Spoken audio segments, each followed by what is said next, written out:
But first things first. We are in the weekend of Thanksgiving, and everyone has a different reason to be thankful.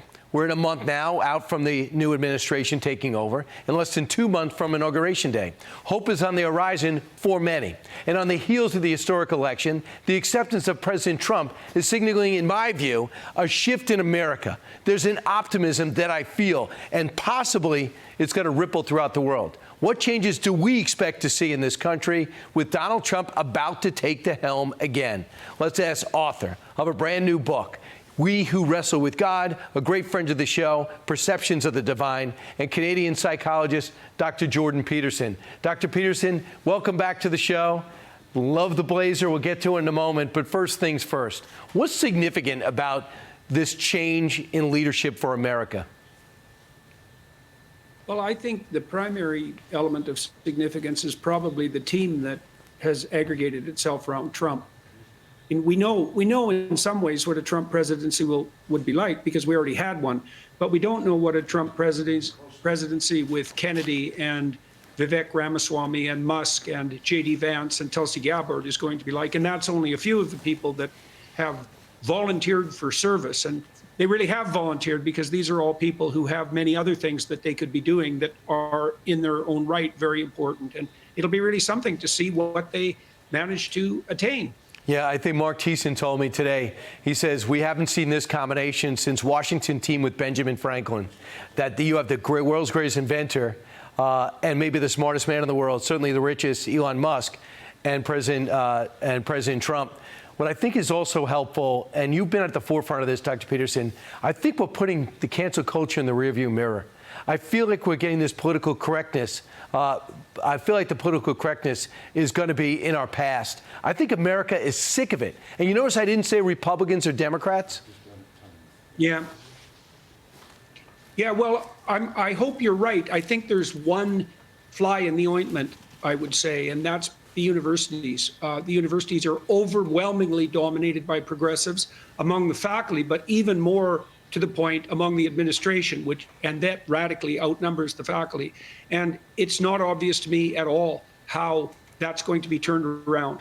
And because virtually everyone who controls everything is run through the higher education system, that's still a dreadful flaw. And it's also the case for K through 12. You know, half the state budgets are K through 12 education, and they're controlled by the faculties of education and the teachers union, and the conservatives were absolutely 100% asleep at the wheel to allow that to happen. For decades. So the progressives still dominate education.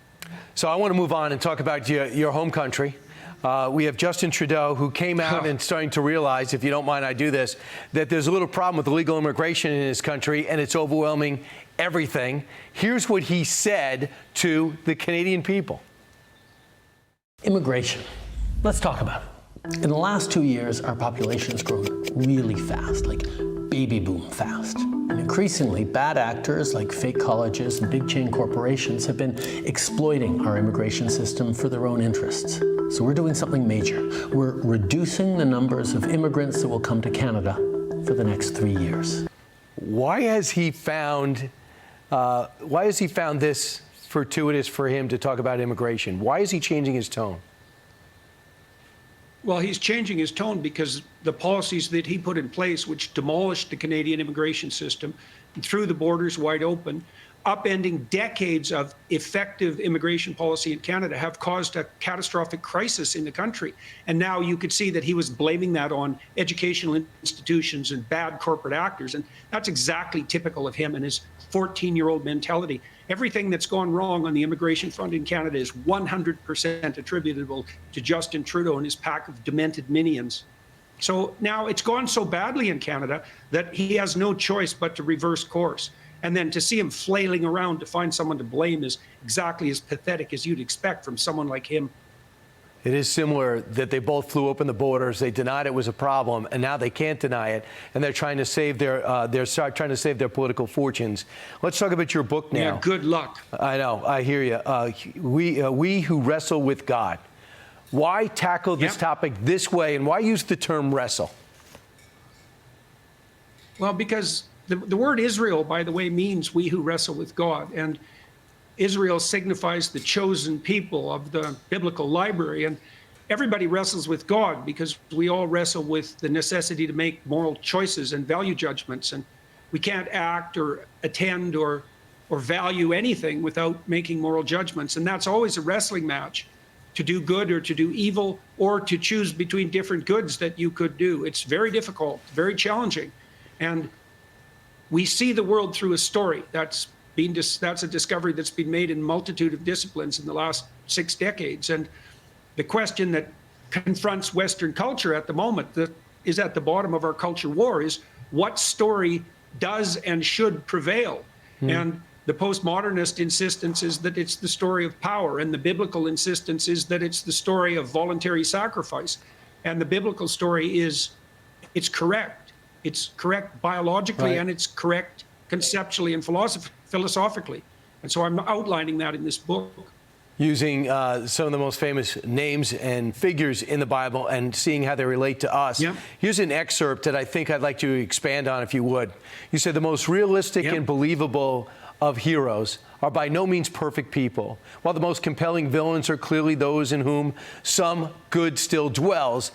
The mafia or other organized criminal characters dramatized successfully by American filmmakers provide very good examples. Consider, for example, Tony Soprano in The Sopranos or Walter White in Breaking Bad. The story of Cain and Abel is an attempt by the collective human imagination to distill, transmit, and remember the essentials of good and bad into a single narrative. We think of those guys as bad, but we search for good in their characters throughout the series that become unbelievably popular.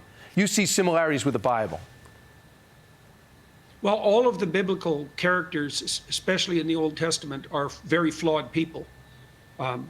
Jacob, who becomes Israel, is a terrible person when he's young. He conspires with his mother to deceive his brother and his father to the point where his brother becomes fratricidal. Abraham is dependent and immature up until the middle of his 70s. All of the great heroes in the biblical texts are flawed people who decide at some point in their life to aim upward. And that's a really good thing for all of us, because if the story upon which our culture was founded wasn't one that enabled flawed people to prevail, none of us would have any hope. And the biblical stories lay out the pathway of redemption for people who are seriously damaged and flawed. And that's us, man. I hear you. So everybody out there who's not perfect, which is everybody, there's still hope. You can make some choices. And that's another reason to pick up your book, We Who Wrestle with God. Hey, Dr. Peterson, it's been great talking to you. Have a fantastic Thanksgiving weekend. Thanks, Brian. It's always a pleasure to talk with you. Absolutely. And good luck with your academy. Hi, everyone. I'm Brian Kilmeade. I want you to do me a favor. I want you to click to subscribe to the Fox News YouTube page. This is the only way that I know for sure that you're not going to miss any great commentary, any great news bites, any great interviews coming your way on Fox. You can get it all here on YouTube. So subscribe right now.